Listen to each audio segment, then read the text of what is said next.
অনেক দিন যাবৎ ফয়সাল, রিফাত, নুরু ওরা মাদক ব্যবসা জড়িত।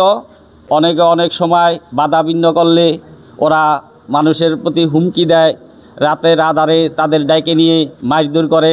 গত 10 দিন আগে আমার ভাইগনা দুপুরে রাত্রে ডাইকা নিয়া স্কুলের কোয়ার্টারের পিছে 4 রাস্তার মোড়ে চিপায় নিয়া ওরে মারধর করে এবং অস্ত্র, রাতে একটা অস্ত্র ছিল, পিস্তল, আর একটা চাক্কু ছিল।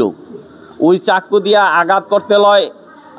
এমতো অবস্থায় 4 রাস্তার মোড়ে একজন লোক আসে, আসার সময় আসাতে দেখা লাওয়াতে তাকে ছেড়ে দেয় এবং ভিডিও করে। পরে তাকে বলে যে যদি কাউকে জানাস তাইলে তরে পরিপ্রেক্ষিতে রাত্রের অন্ধকারে তরে গুণ করে আলাম।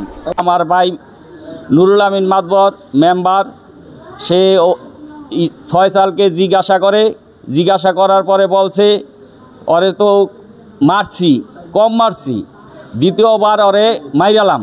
সকলেই জানেন যে আরও 5 বছর আগে শিশু দর্শন করছে, সেটা হয়তো চৌকিদার পাড়া হইতে জশলং ইউনিয়নের এমন কোনো লোক নাই যে না জানে। আমার মেয়ের বয়স মাত্র 12 বছর। এটা আপনারা চাক্ষুষ এখনও দেখা যান, কিন্তু এইসব কথা ওরা অনেক হিংসার কারণে ওরা এগুলা বলে, ইজ্জতহানি করার জন্য।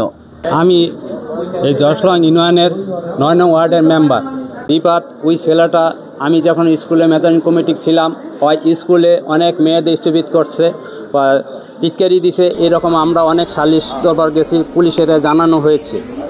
কারণ যে ওই ছেলেটা কয়েকদিন আগে টঙ্গি বাড়ি গিয়ে সে এই মেয়ে কালামকে নিয়ে মায়ের দর খাইছে, অনেকে সারাই আনতে গেছে, তার বাপ মাকে সারাই আনছে। আমার নামে মিথ্যা একটা অপবাদ জিডি করছে, সেই জিডি প্রত্যাহার করার জন্য আপনার কাছে আমি অনুরোধ করা হয়েছে। শুভ জামালা কিছু যেরকম আছে, বিড়ি খাইছে, বিড়ি নিয়া এরপরে উঠছে বাজারে উঠছে আমার বাড়ির নামে, একটা মিথ্যা অপবাদ। বিড়ি কে খাইছে এই তথ্যটা কেউ পাইনি। আমার নাম মোহাম্মদ আলী, আমি চৌকিদার পাড়াই আমার জন্ম। আমি এখনো বুঝতে পারি না, গত 3 মাস আগে এই ছেলে সৌদি আরব থেকে আসছে, এখন সে বলে এই বিএনপির একজন ছাত্র কর্মী কি নেতা। কিন্তু 3 মাস আগে আইসেই যদি সে বিএনপির একজন ভালো নেতা হয়ে যায়, এই নেতাকে কি আপনারা বাবা ও অন্য অন্যায় কাজের জন্য কি নেতা তৈরি করে আমাদের কাছে পাঠাইছেন? না আমার এই সমাজ পরিচালনা করা উল্টাপাল্টা কাজের জন্য পাঠাইছেন তারা। আমি ঊর্ধ্বতন কর্মকর্তাদেরকেও জানাইতে চাই এবং বলতেও চাই এই সাংবাদিক সম্মেলনের মাধ্যমে যে এই কঠিনভাবে যাতে এই বিচারটা তারা এইভাবে তুলে ধরে।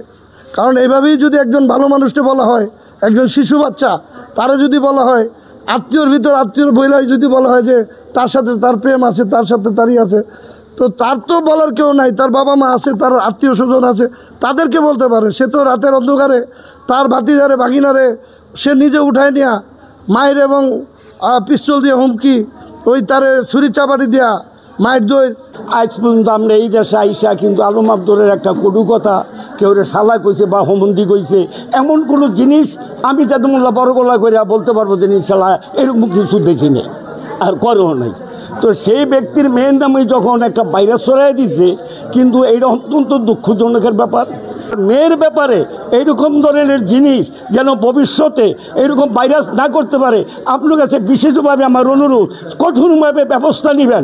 এখন আইনতে যেমন সূক্ষ্ম বিচার করবেন, যেমন ভবিষ্যতে আর কোনো ছেলে মেয়ের সম্বন্ধে কোনো ভাইরাস না করতে পারে।